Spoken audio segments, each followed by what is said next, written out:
നമസ്കാരം. എൻ്റെ പേര് ഡോക്ടർ അൽമ ബേബി.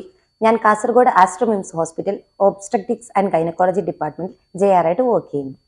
സ്ത്രീകളിൽ ബാധിക്കുന്ന ക്യാൻസറുകളിൽ ഏറ്റവും പ്രമുഖമായ ഒന്നാണ് cervical cancer.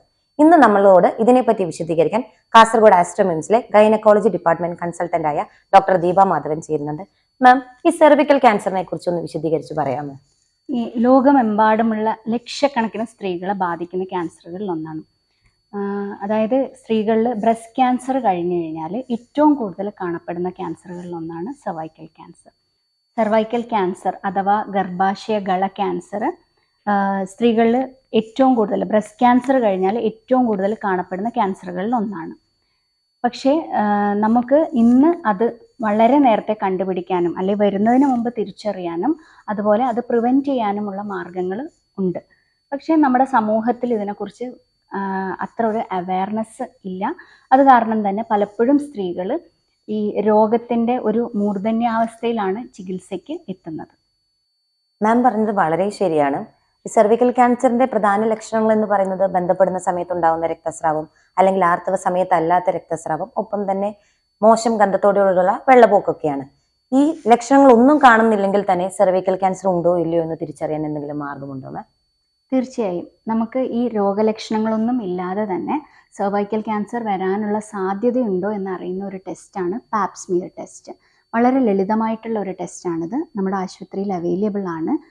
2021 WHO guide lines പ്രകാരം 30 വയസ്സ് കഴിഞ്ഞ സെക്ഷുവലി ആക്റ്റീവ് ആയിട്ടുള്ള എല്ലാ സ്ത്രീകളും 3 വർഷത്തിൽ ഒരിക്കലെങ്കിലും പാപ്സ്മിയർ ടെസ്റ്റ് ചെയ്യണം എന്നുള്ളതാണ്. ഇത് കൂടാതെ HPV DNA ടെസ്റ്റ് വഴിയും രോഗസാധ്യതയുണ്ടോ എന്നറിയാൻ പറ്റുന്നതാണ്. Ma'am, prevention is better than cure എന്നാണല്ലോ. സെർവൈക്കൽ ക്യാൻസറിനെ സംബന്ധിച്ചിടത്ത് ഏറ്റവും ബെസ്റ്റ് പ്രിവെന്റീവ് മെത്തേഡ് എന്തായിരിക്കും? ലോകത്ത് വാക്സിനേഷൻ വഴി തടയാൻ പറ്റുന്ന ഏക ക്യാൻസറാണ് സർവൈക്കൽ ക്യാൻസർ. HPV വാക്സിനേഷൻ വഴി നമുക്ക് ഈ ക്യാൻസറിനെ പ്രതിരോധിക്കാൻ കഴിയും. ഐഡിയലി 9 മുതൽ 15 വയസ്സ് വരെയുള്ള കുട്ടികൾക്കാണ് ഈ HPV വാക്സിനേഷൻ ഏറ്റവും ഫലപ്രദം. പക്ഷേ എന്നിരുന്നാലും 45 വയസ്സ് വരെയുള്ള സ്ത്രീകൾക്ക് വാക്സിനേഷൻ എടുക്കാൻ പറ്റും. ഓക്കെ മാം, ഇനി രോഗലക്ഷണങ്ങൾ കണ്ടു തുടങ്ങിയാൽ, രോഗം സ്ഥിരീകരിച്ചു കഴിഞ്ഞാൽ എന്തൊക്കെ ട്രീറ്റ്മെന്റ്സ് ആണ് നമുക്ക് അവൈലബിൾ ആയിട്ടുള്ളത്? രോഗം സ്ഥിരീകരിച്ചു കഴിഞ്ഞാൽ പണ്ടത്തെ പോലെ നമുക്ക് വലിയ സർജറി ആവശ്യമില്ല. ഇന്ന് നമ്മുടെ ആധുനിക രീതി അനുസരിച്ചിട്ട് robotic surgery, laparoscopic onco surgery വഴി നമുക്ക് ഗർഭാശയഗളം അല്ലെങ്കിൽ ഗർഭാശയ മുഖവും അതിനോടനുബന്ധിച്ച് രോഗം ബാധിച്ച അവയവങ്ങളും വളരെ കൃത്യതയോടെ തന്നെ നമുക്ക് മാറ്റാൻ സാധിക്കും. അതുവഴി തന്നെ രോഗിക്ക് പൂർണ്ണമായും ജീവിതത്തിലേക്ക് മടങ്ങാനും പറ്റും. നമുക്ക് ഈ സൗകര്യം ആസ്ട്രോമിംസിലുണ്ട്. ആസ്ട്രോമിംസ് കാസർഗോഡിന്റെ ഗൈനക്കോങ്കോ ഡിപ്പാർട്ട്മെന്റിൽ വളരെ മൾട്ടി ഡിസിപ്ലിനറി ആയ ഒരു ടീമുണ്ട്. ഒരു ഗൈനക്കോളജിസ്റ്റ്, ഒപ്പം തന്നെ ഗൈനക്കോങ്കോ സർജൻ, പിന്നെ ഒരു റേഡിയോളജിസ്റ്റും ചേർന്നാണ് ഇവിടെ വരുന്ന ഇത്തരത്തിലുള്ള ട്രീറ്റ്മെന്റുകൾക്ക് നേതൃത്വം കൊടുക്കുകയും രോഗികളെ പൂർണ്ണമായും ജീവിതത്തിലേക്ക് തിരിച്ചു കൊണ്ടുവരികയും ചെയ്യുന്നത്. മാം, HPV വാക്സിനേഷനെ പറ്റി പറഞ്ഞു. ഈ വാക്സിനേഷന്റെ ഡോസേജ്, അതിന്റെ സ്കെഡ്യൂളിനെ പറ്റി ഒന്ന് വിശദീകരിക്കാമോ? 9 മുതൽ 14 വയസ്സ് വരെയുള്ള കുട്ടികളിൽ എടുക്കുന്നതാണ് ഇത് ഏറ്റവും ഫലപ്രദം. അവർക്ക് നമ്മൾ പറയുന്ന ഡോസ് എന്ന് പറഞ്ഞു കഴിഞ്ഞാൽ ആദ്യത്തെ ഡോസ് എടുത്തു കഴിഞ്ഞിട്ട് സെക്കൻഡ് ഡോസ് ഒരു 6 മാസം കഴിഞ്ഞിട്ട് എടുക്കേണ്ടതാണ്. 14 വയസ്സിന് ശേഷം HPV വാക്സിൻ 3 ഡോസായാണ് എടുക്കേണ്ടത്. ആദ്യത്തെ ഡോസ് എടുത്തു കഴിഞ്ഞ് രണ്ടാമത്തെ ഡോസ് 2 മാസം കഴിഞ്ഞും മൂന്നാമത്തെ ഡോസ് 6 മാസത്തിന് ശേഷവുമാണ് എടുക്കേണ്ടത്. ഓക്കെ മാം, വാക്സിനേഷനെ കുറിച്ച് വ്യക്തമായി. ഈ വാക്സിനേഷൻ എടുത്തവർ ഈ സ്ക്രീനിങ് ടെസ്റ്റ് ചെയ്യേണ്ട ഒരു ആവശ്യകതയുണ്ടോ? വാക്സിനേഷൻ എടുത്തതുകൊണ്ട് നമ്മൾ ഒരിക്കലും സ്ക്രീനിങ് ടെസ്റ്റ് ഒഴിവാക്കരുത്. വാക്സിനേഷൻ എടുത്തിരുന്നാലും നമ്മൾ സ്ക്രീനിങ് ടെസ്റ്റ് അതിൻ്റെ മുറ പോലെ നടക്കണം എന്നുള്ളതാണ്. Thank you ma'am. സെർവൈക്കൽ ക്യാൻസറിനെ കുറിച്ച് നമുക്ക് വളരെ വിശദമായി മനസ്സിലായി. ഇപ്പോഴത്തെ കാലഘട്ടത്തിൽ എല്ലാവരും ഒരു ഗൈനക്കോളജിസ്റ്റിനോട് ചോദിക്കാൻ ആഗ്രഹിക്കുന്ന ഒരു ചോദ്യമാണ്, ഏറ്റവും നല്ല പ്രായം ഏതാണ്? ഗർഭധാരണത്തിന് പറ്റിയ ഒരു ഐഡിയൽ ഏജ് ഏതാണ്? ആ സമയത്താണോ ഏറ്റവും നല്ല സ്ട്രോങ് ആയിട്ടുള്ള ബേബീസ് ഉണ്ടാവുക എന്നൊക്കെ ഒരു ക്വസ്റ്റ്യൻ ഉണ്ട്. മാമിന്റെ ഒരു അഭിപ്രായം എന്താണ് ഇക്കാര്യത്തിൽ?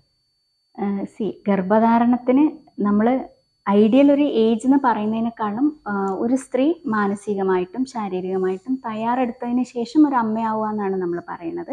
പക്ഷെ ഇതൊക്കെ ആണെങ്കിലും നമ്മുടെ ശരീരത്തിൽ ഒരു ബയോളജിക്കൽ ക്ലോക്ക് ഉണ്ട്. അതായത് നമ്മൾ ജനിക്കുന്ന സമയത്ത് നമ്മളുടെ ഒരു സ്ത്രീയുടെ കാലഘട്ടത്തിൽ ഇത്രയാണ് അണ്ടങ്ങൾ ഉണ്ടാവുക. അത് ഓരോ വർഷം കഴിയുന്തോറും കുറഞ്ഞു വരും. അപ്പോൾ നമ്മൾ ഏറ്റവും നല്ല സമയം എന്ന് പറയുന്നത് ഒരു 24 മുതൽ 35 വയസ്സിൻ്റെ ഇടയിൽ ഒരു സ്ത്രീ ഗർഭം ധരിച്ച് അവരുടെ ഫാമിലി കംപ്ലീറ്റ് ചെയ്യുന്നതാണ് ഏറ്റവും നല്ലൊരു കാര്യം. പിന്നെ പലപ്പോഴും ചിലവർക്ക് എന്താ പറയുക, അവരുടെ കരിയർ, അവരുടെ പഠിത്തം ഇതൊക്കെ വെച്ചിട്ട് കൂടുതൽ നീക്കി വെക്കേണ്ടതായിട്ട് വന്നേക്കാം.